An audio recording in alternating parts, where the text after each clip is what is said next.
Bon, Jean-Louis, tu viens. Ouais.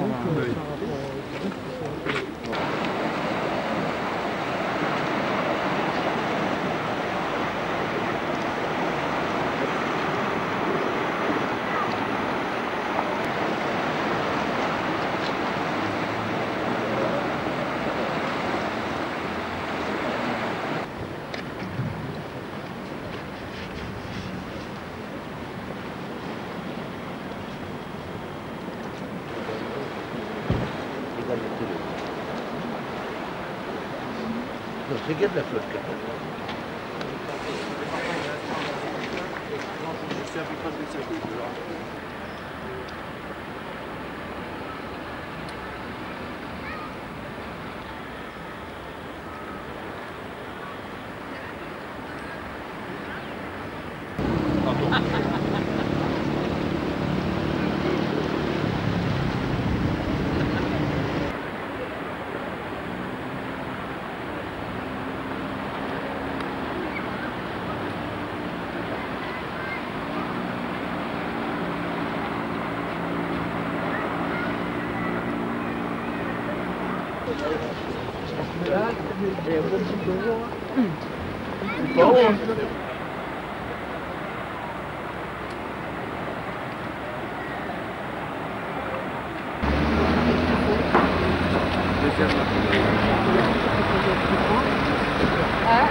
Ça a l'air de baisser un petit peu, oui.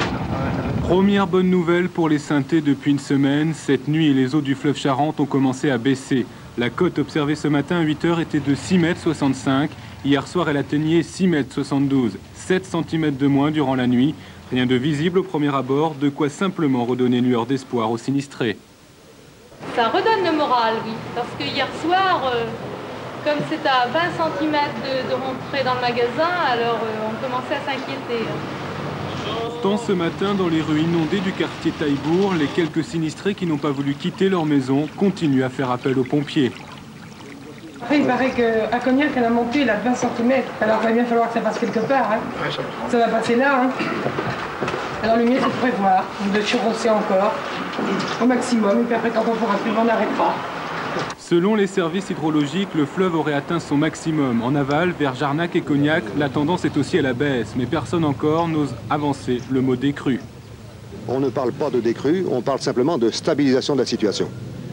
Tout dépend désormais des caprices du temps et peut-être aussi de cette marée, annoncée avec un coefficient de 95. Les eaux de la mer pourraient alors sensiblement remonter le niveau du fleuve et retarder la décrue.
Et apparaissent de nouvelles inquiétudes devant le spectacle d'eau polluée, huileuse, qui se répandent depuis 24 heures.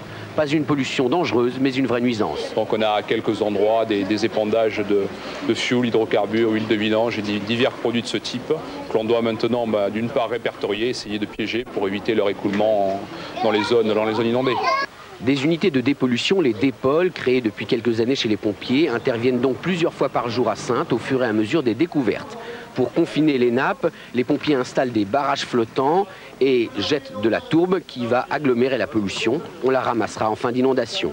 Nouvelle préoccupation, étranges images, c'est ce qu'on se dit aussi à quelques kilomètres de Saintes, où un véhicule amphibie fait le dernier lien avec le monde. Car Courcoury, coincé entre la Sogne et la Charente, est devenu une île. Et cet engin du 519e régiment du train, les habitants s'y sont habitués pour aller au village. Passage d'un quart d'heure, après les maisons isolées, le cœur du village, lui, est au sec.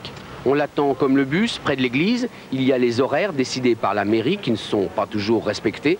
Mais il livre les provisions, le courrier, permet le commerce, si indispensable qu'il y en a un de rechange, nommé le Courcoury, depuis 82, où il avait déjà servi. Ça paraît un monstre entre les bâtiments, mais c'est pas trop un monstre. Oh, c'est pas trop confortable, mais on s'y habitue.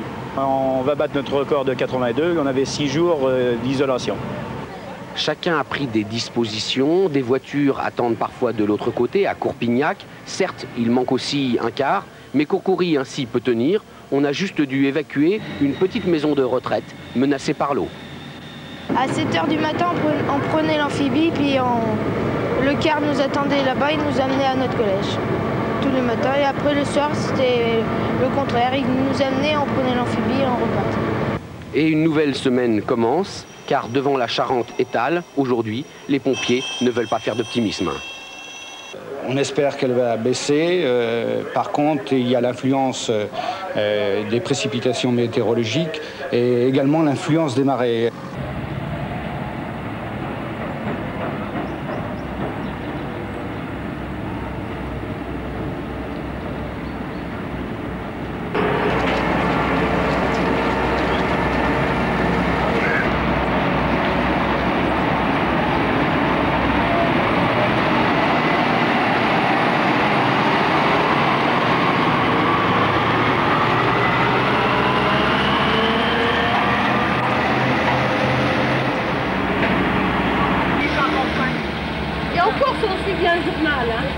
On ramener, de virer, pour embaucher, nouvelle. On a le droit de ça? Bon.